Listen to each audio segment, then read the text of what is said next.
S'il y a une communauté religieuse qui ne comprend pas véritablement la notion d'alliance, ce sont ceux qui s'appellent chrétiens.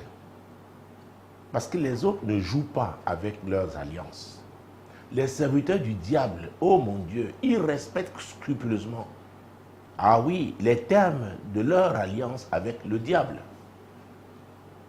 D'autres, dans leur religion, ils ne jouent pas. Mais nous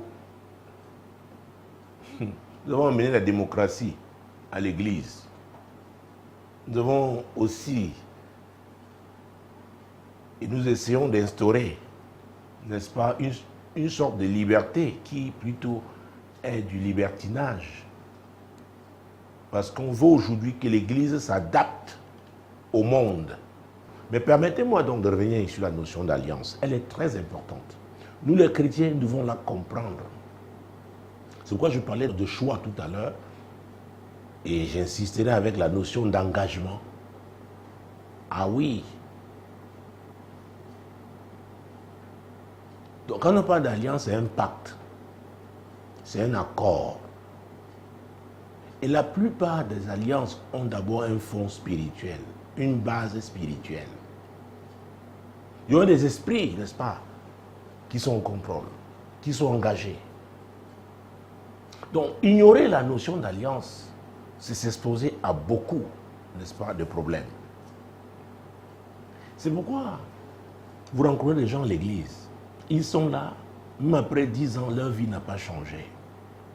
Ils vous ont dit qu'ils ont donné leur vie à Jésus. Oui, mais vous venez d'où? Vous venez d'où?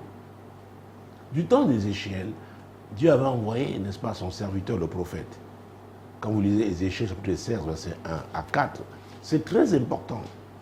Parce que chaque fois que je parle de la notion d'alliance, je dis et j'insiste sur le fait que tant qu'une alliance n'a pas été brisée sur vous, elle va continuer de vous influencer. Même si vous êtes assis à l'église, même si vous êtes pasteur. Ah oui, il y a l'histoire de ce pasteur. Dans sa famille, les gens se suicidaient. Parce qu'il a dit qu'il a donné sa vie à Jésus. Pour finir, lui-même s'est suicidé. Pourquoi? Il y avait une force.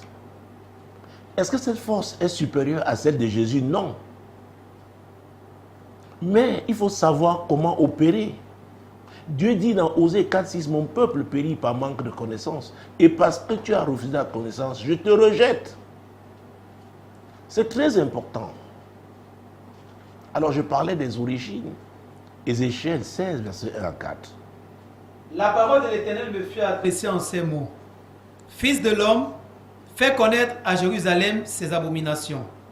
Tu diras, ainsi parle le Seigneur l'Éternel à Jérusalem. Par ton origine et ta naissance, tu es du pays de Canaan, ton père était un Amoréen et ta mère une Hétienne. À ta naissance, au jour où tu naquis, ton nombril n'a pas été coupé. Tu n'as pas été lavé dans de l'eau pour être purifié. Et à ce niveau, ton nombril n'a pas été coupé. On l'avait certainement coupé au plan physique, mais au plan spirituel, le lien demeurait. Et c'est ça. Et c'est là la source de beaucoup de problèmes. Ah oui. Ton nombril n'a pas été coupé. Ce lien-là n'a pas été brisé. Les alliances qui affectaient ta vie. Oh, il y a des règles attachées aux alliances. Il y a des lois attachées aux alliances. Mesdames, Messieurs, pour ceux qui, comme moi, sont les prémices du salut dans leur famille, il faut savoir que ces familles, n'est-ce pas,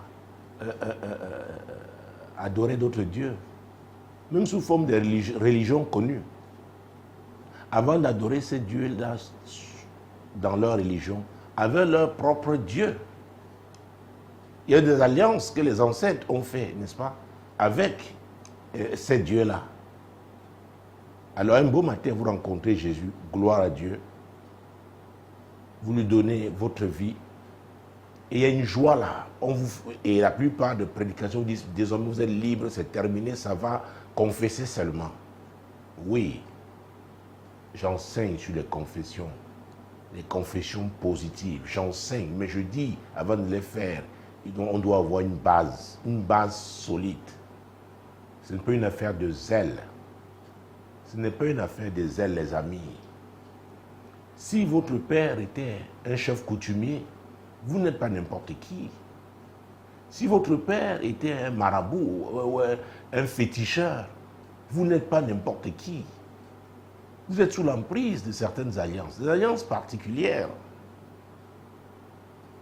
Et c'est pourquoi il y aura un mot qui va suivre, le mot réclamation.